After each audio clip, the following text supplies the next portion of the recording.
A CP Limitada. El día de hoy hablaremos de las características, búsqueda e identificación de explosivos. Nuestro objetivo general: instruir al personal de la seguridad privada en las características, identificación y búsqueda de artefactos explosivos improvisados. Objetivos específicos: identificar un artefacto explosivo improvisado. Seguir el protocolo de seguridad con artefactos explosivos improvisados. Inicialmente, debemos entender que la seguridad personal implica evitar convertirse en víctima de un hecho delictivo tomando en cuenta el entorno y las situaciones donde éste pueda producirse. Ser conscientes de que el hecho delictivo puede ocurrir en cualquier momento, en lugares abiertos al público o privados, de día o de noche. Por ello es importante preparar alternativas de seguridad y poner en práctica posibles soluciones de riesgo. La persona en riesgo es en sí misma el recurso más importante para su propia seguridad. Principios de la seguridad. La rutina es el principal enemigo.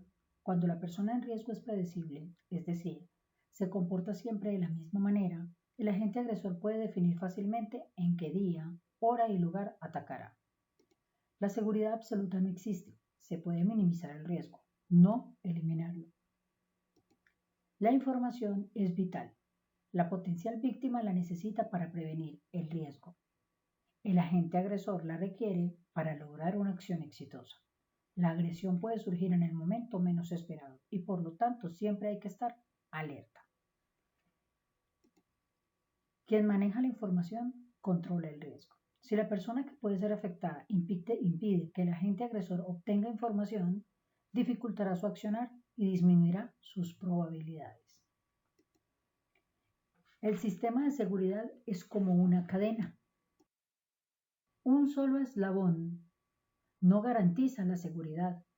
La combinación de los diferentes recursos con los que se cuenta hace fuerte la estrategia de protección. Mantener un plan interno de seguridad, es decir, contar con diferentes posibilidades de acción ante determinados eventos, para que la persona en riesgo sea menos predecible y pueda realizar cambios en situaciones de sospecha. Combinación de elementos. Se debe usar mecanismos fácilmente visibles, como rejas y otros, que sean difícilmente detectables, especialmente en el uso de medidas contra la observación. De esta forma, la disuasión va acompañada de la sorpresa.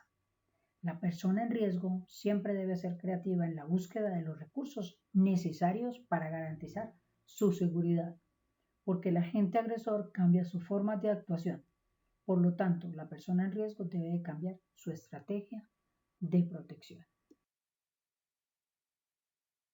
La observación es un elemento de seguridad por excelencia. En protección, solamente el arma bélica no es la que actúa frente al posible agresor. Un alto porcentaje para evitar o actuar lo da el conocimiento del desplazamiento y la observación ininterrumpida del público y sus áreas circundantes. Las barreras son aquellos elementos que conforman el sistema de seguridad para obstaculizar, retardar o impedir el acceso de cualquier agente agresor. Estas barreras pueden ser físicas, como rejas, candados, muros, cercas, mallas, etc. Humanas, como los mismos guardas de seguridad. Electrónicas, como las alarmas, teléfonos, sensores, cámaras, entre otros. Y por último tenemos los procedimentales, que son los procedimientos escritos o verbales acordados para evitar ser blanco de cualquier agente agresor o reaccionar ante cualquier agresión. También pueden ser los protocolos para el manejo de la información y la correspondencia.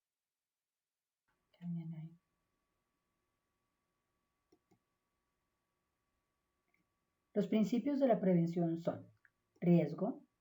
Recordemos que un riesgo es una probabilidad de la ocurrencia de un daño al que se encuentre expuesta una persona, un grupo o una comunidad como consecuencia directa del ejercicio de sus actividades o funciones, pueden ser políticas, públicas, sociales o humanitarias, o en razón al ejercicio de su propio cargo, en condiciones determinadas de modo, tiempo y lugar.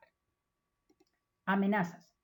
Es el factor del riesgo que comprende las situaciones o hechos externos con la potencialidad de causar daño a una persona, grupo o comunidad, o a través de una acción intencionada y por cualquier medio. Vulnerabilidades. Es el nivel de exposición a la amenaza, pérdida, daño o sufrimiento de personas, grupos o comunidades. La vulnerabilidad puede estar asociada a condiciones de discriminación. Seguridad. Es el conjunto de mecanismos que amparan a las personas y a sus bienes de sufrir daños por parte de un agente agresor. Y por último tenemos la autoprotección, que es el conjunto de medidas de seguridad que cada persona puede adoptar de manera individual para enfrentar los riesgos.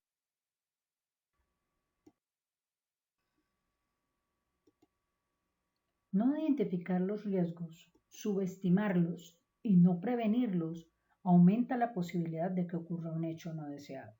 Es importante tener en cuenta que las vulnerabilidades, las amenazas y las capacidades cambian con el tiempo y las circunstancias, por lo cual es necesario revisar periódicamente los factores de riesgo que en las medidas adoptadas sean las propias y permitan su disminución.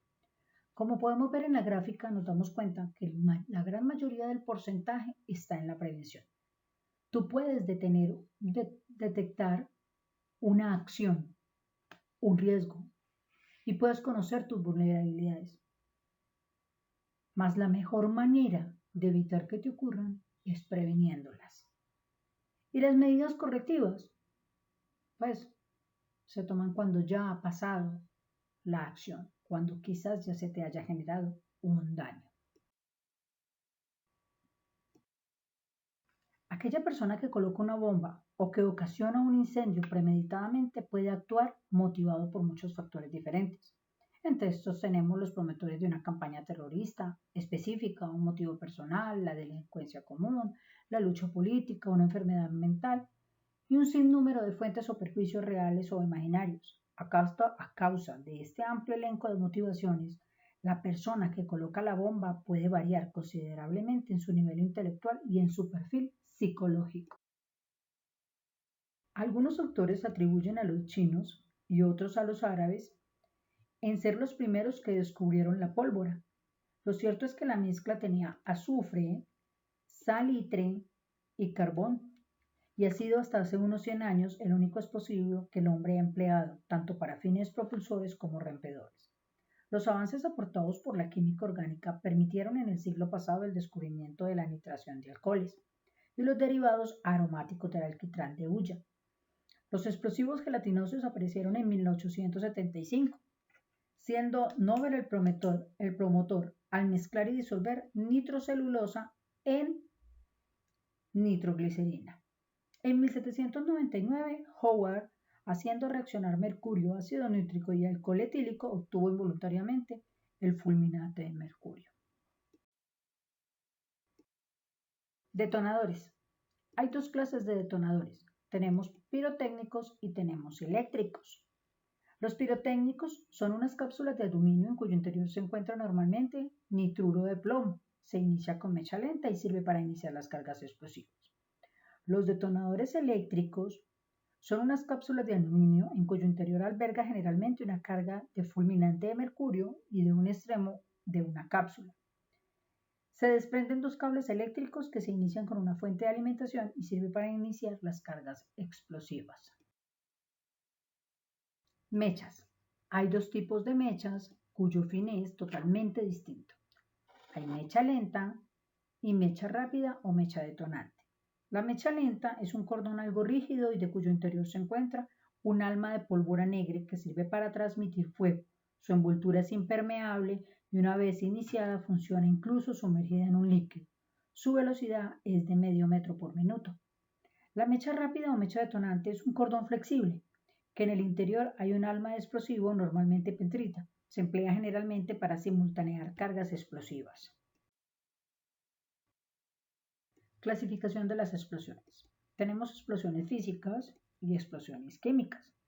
Explosiones físicas las podemos definir como el reventón o estallido para poder diferenciarlas de las explosiones químicas. Pueden ser explosiones mecánicas consistentes en la explosión repentina de un gas comprimido en un recipiente cuya liberación puede deberse a la ruptura de este por haber sobrepasado la presión interna. Su límite de resistencia también puede ser debido a un calentamiento repentino de un conductor metálico por efecto de una descarga eléctrica que provoca su sublimación instantánea. Las explosiones químicas las definimos como una rápida liberación de gases con un gran desprendimiento de calor, es decir, que una explosión química es una combustión más o menos rápida. Dependiendo de su velocidad, la llamaremos combustión, deflagración, explosión o detonación. Plan de seguridad y prevención. Las medidas preventivas sugieren que existan unas metas a conseguir que pueden disminuir la vulnerabilidad y aumentar la protección, como son dificultad de acceso al presunto delincuente, empleo de medidas de seguridad existentes o supletorias y medidas especiales para proteger las zonas críticas o vulnerables. Eliminación, siempre que sea posible, de zonas donde se pueda ocultar un presunto artefacto explosivo. El desarrollo de la capacidad de detección.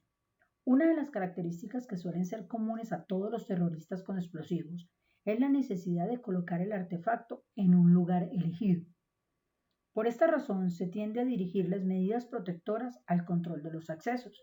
Por lo tanto, el principio de la seguridad puede basarse en denegar el acceso a personas no autorizadas y controlar la entrada a las autoridades. Ante la sospecha que un paquete pueda contener explosivos, considerarlo como si fuera realmente así. Por lo mismo, debemos no tocarlo ni moverlo, evacuar el local o desalojar la zona sin provocar pánico, no emplear emisoras de radio en sus proximidades, recordar que en las bombas el primer error puede ser el último, avisar a la policía y colaborar con ella. ¿Cómo vamos a avisarles y cómo vamos a colaborar con ellos? Proporcionando la información obtenida, cooperando en la posible búsqueda o evacuación, cortando los servicios de agua, gas, electricidad, etc., colocando o solicitando barreras, evitando que sean tomadas fotografías o películas de la actuación de los especialistas del grupo antiexplosivos o la misma Policía Nacional. No se puede prescribir un simple nivel de protección uniforme que sea apropiado para cada entidad. Cada organización es única en términos de su configuración física, su personal o el grado en que pueda ser objeto de violencia. Su capacidad protectora debe, por lo tanto, estructurarse específicamente para cumplir sus exigencias únicas. Las medidas protectoras que se puedan exponer no solo orientativas, que pueden aceptarse con las modificaciones adecuadas a las circunstancias individuales. Las medidas protectoras tienen como objetivo disuadir al terrorista para que abandone su plan de violencia. Si no lo hace, se verá forzada a elegir una alternativa que no produzca tanto daño o destrucción como había planeado, de tal modo que al no poder penetrar en el edificio, se vea obligado a colocar su artefacto en el exterior. El teléfono es el instrumento preferido por los terroristas, delincuentes y enfermos mentales para lanzar amenazas. Las ventajas son obvias, es barato, anónimo y seguro. Cualquier organización o persona puede recibir amenazas de diversa índole, de muerte, incendio de instalaciones, destrucción y vagas amenazas de daños, etc. Pero una de las formas más serias de amenaza es la que se refiere a explosivos, puesto que impone a la entidad que lo recibe la posibilidad de grandes pérdidas tanto en vidas como en elementos materiales. Estas llamadas las suelen hacer clientes insatisfechos, delincuentes comunes, antiguos empleados, competidores, agitadores laborales, políticos, extremistas, los que buscan emociones, etc. Aunque la mayoría de las amenazas por teléfono son falsas, es difícil distinguir cuando no lo son y exigen una cuidadosa valoración. Los elementos más importantes para una adecuada respuesta a este problema sería un óptimo plan de seguridad, para garantizarse que los extremistas con bombas no tengan un acceso fácil para colocar los artefactos explosivos. Las adecuadas medidas de seguridad hacen difícil que un terrorista pueda colocar una bomba, y esta es la base para prevenir los atentados. En principio, el receptor de la llamada debe saber guardar la calma, mantenerse sereno y tener presente qué le interesa conocer, dónde se haya colocado el presunto artefacto, cuándo hará explosión, de qué se trata, es decir, qué aspecto exterior tiene. Es importante anotar las palabras exactas que ha pronunciado el terrorista. Forma de actuar ante una llamada de amenaza de bomba. Hay dos puntos de información esenciales que el receptor de la llamada debe tratar de descubrir, y estos son la hora a la que se espera se produzca la explosión, la situación de la bomba. Las amenazas de bomba suelen ser recibidas por una recepcionista. Este espacio de tiempo será probablemente el único contacto de la entidad con el autor de la llamada, y por ello es importante que cualquier información disponible sea adecuadamente registrada. Si la recepcionista está entrenada en el tratamiento a dar ante la amenaza telefónica, será capaz de proporcionar al servicio de seguridad o a la Policía Nacional una información esencial. Si no lo está, el mensaje será repetido con toda probabilidad de manera grosera e inadecuada, y como resultado nos encontraremos ante un posible caos. Es importante descubrir, con fines de investigación, todo lo posible acerca de la persona que efectúa la llamada. Debe estimularse sutilmente a una conversación. Tenga en cuenta que entre más tiempo permanezca la persona en el teléfono, mayor será la información que se nos pueda proporcionar. La utilización de un grabador permanente o activado por un conmutador de emergencia es la mejor forma de colaborar en la investigación y análisis de amenazas telefónicas de bomba. No se puede esperar que las recepcionistas informen adecuadamente sobre una amenaza telefónica de bomba de unos pocos segundos de duración. Además, al hacer hablar al presunto terrorista, el receptor de la llamada puede saber más acerca de él o escuchar pistas que luego resulten útiles para posteriores investigaciones. Esto se aplica no solo al acento del que efectúa la llamada o a su raza, sino también a los ruidos de fondo, como son de reparación de carretas, tráfico, trenes, maquinaria, buses, pitos, conversaciones, etc. Sin embargo, los operadores de centrales deben tener preparación para no molestar ni asustar al que efectúe la amenaza de bomba. El preguntar demasiadas cosas durante tiempo demasiado prolongado puede hacer que la persona que esté al otro extremo del teléfono se ponga nerviosa y cuelgue. La información esencial es el momento y lugar de la explosión. Deberá obtenerse esta información y después, y solo después, intentar conseguir más. Un entrenamiento mínimo debe cubrir las siguientes áreas. Permanezca tranquilo. Si se recibe una amenaza telefónica de bomba, intente que todo se mantenga tranquilo y normal. Siga los pasos siguientes. Conecte el grabador de llamadas. Pulse el botón de emergencia para obtener asistencia de seguridad. Apunte la hora de la llamada. Apunte la hora de la explosión. Informe el servicio de seguridad a la Policía Nacional. Para que todo esto pueda ser recordado en medio de la conmoción de una llamada real, conviene disponer de un simple documento impreso que deberá guardarse en la mesa de la recepción o el mismo personal de la seguridad lo debe mantener a la mano. Permanezca donde esté. Si no obtiene respuesta en 1 minuto y medio, llame a emergencias de la Policía Nacional. Consiga los datos vitales, la situación de la bomba y la hora de la explosión. Tan pronto como la persona empiece a hablar, comience a rellenar el formulario. Cuanto más información pueda descubrirse, mejor. Su interés y comprensión pueden mantenerle al teléfono lo suficiente como para detectar de dónde viene la llamada o impulsarle a dar información esencial. Una vez que la recepcionista haya actuado según el plan de emergencia y la llamada haya acabado, el Departamento de Seguridad y las fuerzas públicas tomarán el caso en sus manos y se enfrentarán con la situación. Búsquedas preventivas. Es una de las materias más complejas a desarrollar. Su supuesta práctica debe estar conjuntado con la posible necesidad de efectuar una evacuación. Las investigaciones o búsquedas juegan un importante papel. Los posibles testigos o personas conocedoras del lugar a investigar puede que alguien de la dependencia afectada o ajena a ella haya visto algo desacostumbrado o que le haya hecho entrar en sospecha, como por ejemplo personas corriendo, huyendo del lugar o manipulando algún otro elemento que se encuentre cerca.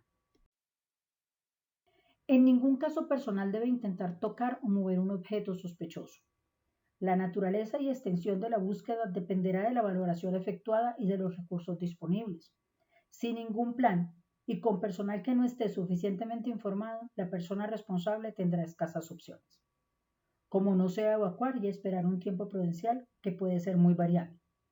Sin embargo, si se ha planificado y el personal está entrenado, la decisión presentará varias opciones y la reacción estará de acuerdo con la amenaza, tal como la vean los responsables. Toda búsqueda debe ser de afuera hacia adentro y de abajo hacia arriba. Toda búsqueda exige cierto orden y el hallazgo de un objeto sospechoso no quiere decir que la búsqueda ha terminado, sin perjuicio de que se adopten las medidas oportunas para hacer frente a la emergencia. Todas las situaciones de amenaza de bomba requerirán de una operación de búsqueda y hay 3 tipos de búsqueda de bomba. 2 de ellos requieren de personal interno y el tercero implica a las fuerzas externas. Los de búsqueda son búsqueda por parte de los empleados, búsqueda por parte del personal de la seguridad y búsqueda por parte de la Policía Nacional. La búsqueda de los empleados en su área inmediata de trabajo es probablemente la primera y más eficaz respuesta ante una amenaza de bomba. Solo los empleados serán capaces de determinar a simple vista si muchos objetos son inocuos o posibles artefactos peligrosos infiltrados. Asimismo, pueden detectar rápidamente cualquier objeto extraño o fuera de lugar en su ambiente normal del trabajo. El personal de la seguridad no puede cumplir esta función con tanta rapidez y eficacia como los mismos trabajadores de una empresa u organización. Además de este registro de los empleados en sus áreas de trabajo, en una respuesta inicial o a una situación de amenaza de bomba, los agentes de seguridad de la organización deberán registrar zonas tales como los salones de recepción, corredores, habitaciones de descanso, vestuarios, servicios, etc. Su especialización en el reconocimiento de artefactos es necesaria en estas áreas de alto riesgo. Una vez que estas áreas hayan sido registradas, el personal de la seguridad podrá proseguir al registro de las áreas generales y de otros posibles objetos.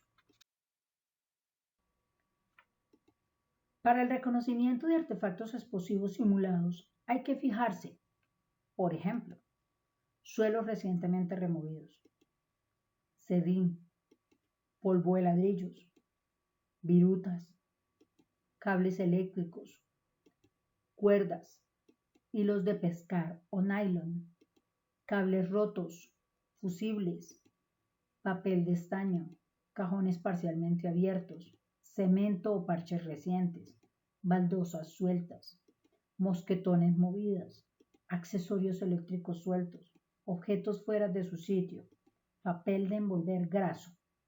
Cuando el agente de seguridad es informado de la existencia de un objeto sospechoso en el lugar del incidente, deberá obtener una idea precisa de su descripción y posición exacta. Si ello es posible, deberá dibujarse un plano de la posición y aspecto del artefacto. Esta información podrá ser entonces transmitida a la Brigada Antiexplosivos de la Policía Nacional, para quien será un valor incalculable. Esperamos que este haya sido de su interés. Los invitamos a realizar las actividades evaluativas del curso. Muchas gracias.